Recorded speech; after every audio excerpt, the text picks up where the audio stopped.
Hey guys, LegendaryBadass here. And last year, I gotta say, one of the better games I played was Left 4 Dead. So, when I heard about Left 4 Dead 2 coming out this soon, I was kind of skeptical.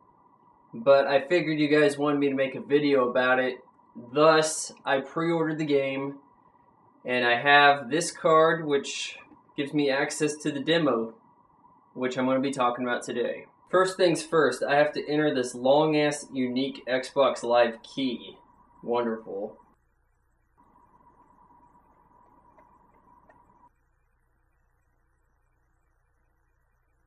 Alright, now we got that done. Let's download.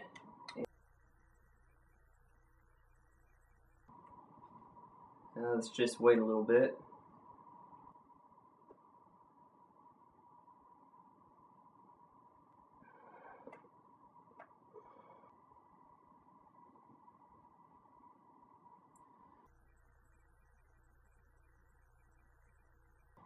You know what, screw this, let's just go to a commercial break. When you come across a community of survivors, make sure to kill the tallest one. That way they'll know you're the alpha male. It's been an hour and we are finally ready to play the Left 4 Dead 2 demo.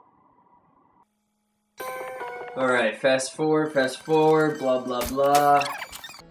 One of my biggest complaints with this generation of consoles is the first-person shooters have a lack of customization in the control scheme. Of course, you get to invert your Y-axis, which is something I do use. But the stick layout, that's important. And I like to use what is commonly referred to as Legacy. If you've played GoldenEye, you know what I'm talking about. And the only games where I get to see that as an option: Call of Duty, Halo. Everybody else, I have to walk around like some kind of drunken bastard in a shopping mall. I can't control the game for like 5 hours. It takes me that long just to get used to trying to aim and everything. And then I have to readjust myself when I go back to a game that does support my scheme. Valve usually dicks about this, and if we see, they actually have a legacy function in this. The last one didn't. Half-Life 2 didn't. Team Fortress couldn't play it because there's no legacy. Left 4 Dead 2, legacy. If you're like me and you're a badass and this is how you roll, you're going to want to switch it. For the uninitiated, Left 4 Dead 2 is largely co-op.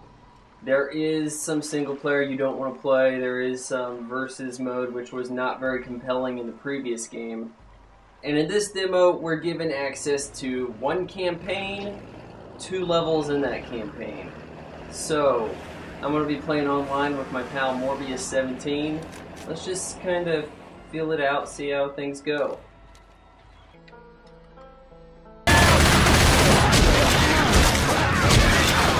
Now early on, I see a whole lot of changes here. You can't just expect to swing away with the end of your gun and expect to kill a whole lot of zombies. Now they have melee weapons. Do you want to use them? I'm finding out that you don't. Why? You're going to end up hurting your own guys. That's right, with the melee weapons, you like pick up a guitar, you swing it around wildly, you hit your buddy, take his health down. I'm sure he's not going to appreciate that. And then you can't shoot, so you have to switch weapons out. I don't really see the upside to this. And to make it even worse, you've now got a very limited basic melee, which I used to kill almost like half the zombies in the last game because there's some tricks that you get together, you get close, you just start bashing them together. You ain't going to be doing that this time. The zombies are a little bit more responsive this time around. It looks like they all want to run. I guess that's okay. Some of the special infected have changed up. You see, the special infected, they're enhanced zombies. I don't know what the storyline is. In fact, there's really no storyline, but you're just trying to get to a safe zone or whatever, and you got these zombies coming around, but you got big zombies, and they have some special characteristics. Added to the special infected lineup, we've got some kind of saggy boobed hoe who's spitting acid at everybody. I don't know what the point of that is, but that's not a huge concern unless you're in-capped. So if you're laying on the ground and you got acid from some bitch all over you, man, that's bad news. Then we've got the jock, who at first I heard people say, oh hey, the jock's coming. And I'm like, okay, so look for a football player. The guy looks like some kind of orangutan, and he rides on your head, pulling you away from your posse. Whenever we get attacked by him, we say that you got jocked out.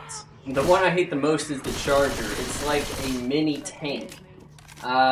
He's kind of easy to kill, but he just comes out of nowhere, hits you. People are yelling, oh hey, the Charger, he's coming. And I'm like, where? Boom. I got thrown 20 feet. I'm on the ground somewhere. I don't know what that just happened, but everything's going chaotic now. Keep an eye out for him. So we got a basic group of characters here who we don't really give a shit about. We got Coach, who obviously is some kind of high school football coach. Rochelle, or as I call her, Chamika. Don't really know what she does, but she's here. Nick, he's like a business guy, and I guess he likes to shoot things or whatnot. And Cletus, who, well, I mean, he's your dude. That's some nice shooting, boys. Well, what can I really say about the Left 4 Dead 2 demo? So far, it looks like more of the same. Yeah, they added some special infected. They added some weapons, which was needed. I really appreciate them customizing the controls, but it's more of the same so far. I would like to see some stackable objects, some objective-based gameplay. I would like to see maybe even something you could drive. Maybe give us a truck that we could pimp out and fortify something, like build a fortress. We have like cars everywhere and like try to fend off the zombies. I don't know if that's going to be in the retail release, and I have my doubts. But I can't be too judgmental about it because I haven't played the full game. We'll have to save that for another video. Do it! Do it now!